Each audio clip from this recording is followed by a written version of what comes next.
J'ai jamais habité autre part qu'à Clichy. À la base, je voulais être chanteuse à l'opéra. Les loyers à Paris sont très chers, donc je reste dans le 92. Et il y a mon nom juste ici. On revient 10 ans après sur les traces. Salut, c'est Raphaël de Loopsider. Pour ce nouvel épisode de Tu viens d'où, on va rencontrer Olympe Chabert. C'est juste un bad boy malheureux. Dans ce monde j'étais pas si bien, mais dans celui-là je suis mal aussi. Autrice, compositrice, interprète, des covers postés depuis sa chambre jusqu'à partager la scène avec Big Flo et Oli. On a plein de trucs à apprendre sur elle et comme d'habitude, je vous emmène avec moi. Hello! Hello! Comment ça va? Ça va bien et toi? Ça va super. Alors, tu viens d'où? Eh ben, je viens de Clichy-la-Garenne, précisément. Et est-ce que tu peux me dire où on est là? On est devant mon collège, donc dans le 92, qui s'appelle Vincent Van Gogh. On revient 10 ans après sur les traces.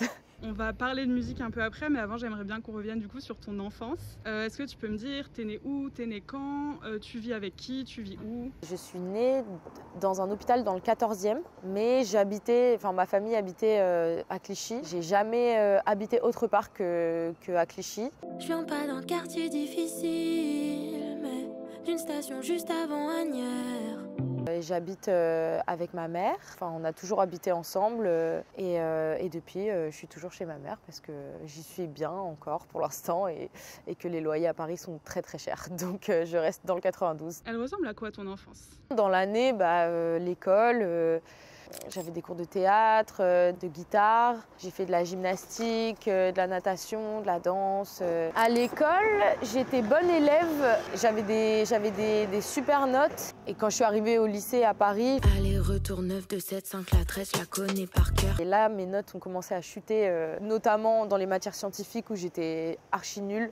Et j'avais 0 de moyenne en maths toute l'année de la seconde, quoi. Je me souviens de beaucoup traîner en fait. Sur les quais de Seine, traîner derrière le collège, fumer les premières clopes alors que c'est interdit. Mais non, sinon ça va, j'étais assez sage, quoi.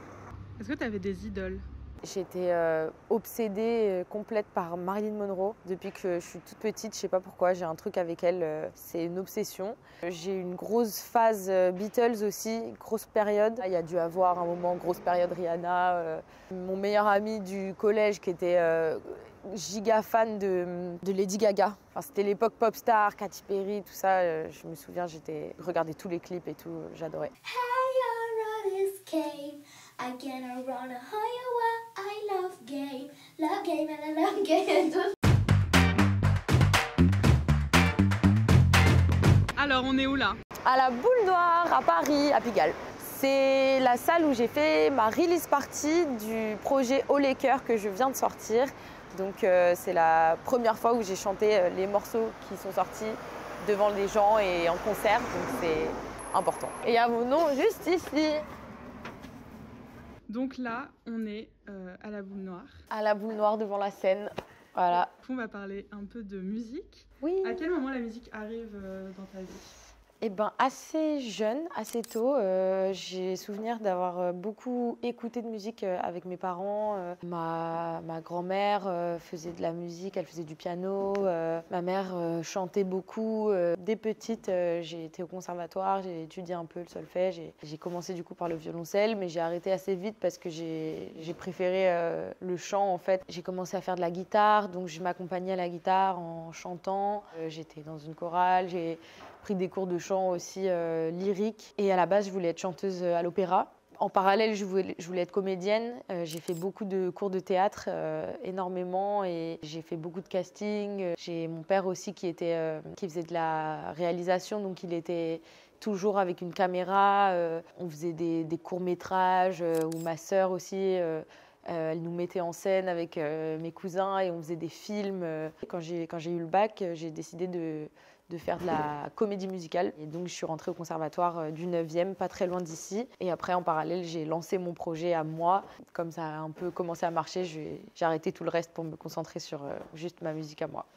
Tu as parlé de comédie musicale aussi. C'est quoi ta comédie musicale préférée ou tes comédies musicales préférées? Je pense que c'est pas très original, mais les classiques, en réalité, West Side Story, Air et Grise. Et aussi un film, du coup, avec Marilyn Monroe. J'étais obsédée par ce film, encore aujourd'hui, c'est mon film préféré, qui s'appelle Certains l'aiment chaud. Qu'est-ce que tu ressens quand tu es sur scène? Du stress.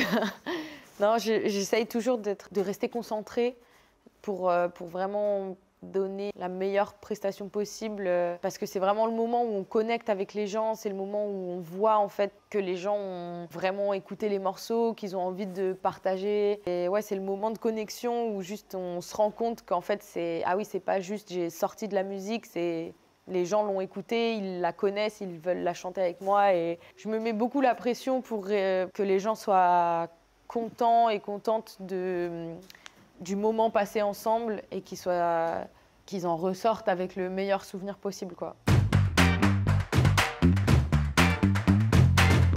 Alors du coup ici on est dans les bureaux de mon label et c'est Bonne Étoile. Il y a le logo juste derrière. J'aimerais bien pouvoir vivre complètement de la musique, ce serait déjà super. Et puis que les gens continuent à écouter. On ne sait jamais trop où est-ce qu'on va aller ou comment un parcours va se passer, mais si on se donne les moyens, si on fait confiance aux étapes, en général, elles se présentent à nous de manière assez évidente et qu'il faut suivre son instinct et continuer à faire des choses. Je sais que moi, je sais même pas pourquoi, d'un coup, je poste une cover de rap. Dis-moi pourquoi tu t'énerves? T'aimes pas Columbine, mais Columbine c'est l'air.